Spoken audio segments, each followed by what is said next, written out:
దళిత బంధు ఇప్పిస్తానని 6 లక్షల రూపాయల కమిషన్ తీసుకున్నట్ట. డబ్బులు వాపసు ఇవ్వాలని సర్పంచ్ ఇంటి ముందు బాధితుల ధర్నా. సిద్దిపేట జిల్లా దూల్మిట్ట మండలం తోర్నాలలో ఘటన అంటూ ఒక వార్తను చూస్తాను. ఇక దళిత బంధు ఇప్పిస్తామని 6 లక్షల రూపాయల కమిషన్ తీసుకున్నట్ట. దళిత బంధు ఎంతనే అంటే 10 లక్షల రూపాయలు. 10 లక్షల రూపాయలకు 6 లక్షలు అంటే 60% కమిషన్ కొట్టే ప్రయత్నం చేసిరు బీఆర్ఎస్ నాయకులు గతంలో.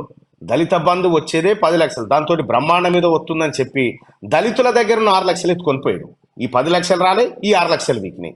ఇగో ఈ రకంగా టీఆర్ఎస్ పార్టీ నాయకులు పరిపాలనలో చేసినటువంటి మోసం ఇది. ఇంకా దాని పక్కన చూస్తే డబుల్ బెడ్రూమ్ ఇండ్లు ఇప్పిస్తామని ఒక్క ఊర్లోనే 2 కోట్లు వసూలు చేశారు.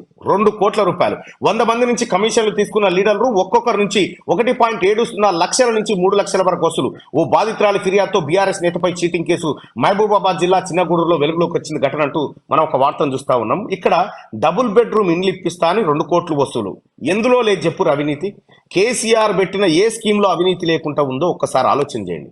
డబుల్ బెడ్రూమ్ ఇండ్లు అవినీతే, దళిత బంధు అవినీతే, తర్వాత ఏ స్కీమ్ మొదలు పెట్టినా కేసీఆర్ చెప్పిన కళ్యాణ లక్ష్మి, షాదీ ముబారక్ ఏది పెట్టినా అవినీతి అవినీతి అవినీతి. మొత్తం గత టీఆర్ఎస్ పాలకులు అవినీతిలో మునిగిపోయి అవినీతిలో ఈత కొట్టిరు.